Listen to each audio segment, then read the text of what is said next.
We have additional funding coming in from the growth that we're experiencing to be able to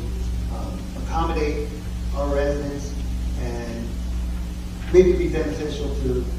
ourselves to have some a department within the city, because we are, we'll probably, if we do look at it, the startup cost will be more than this $912,000 that we're talking about, but most of that's going to be within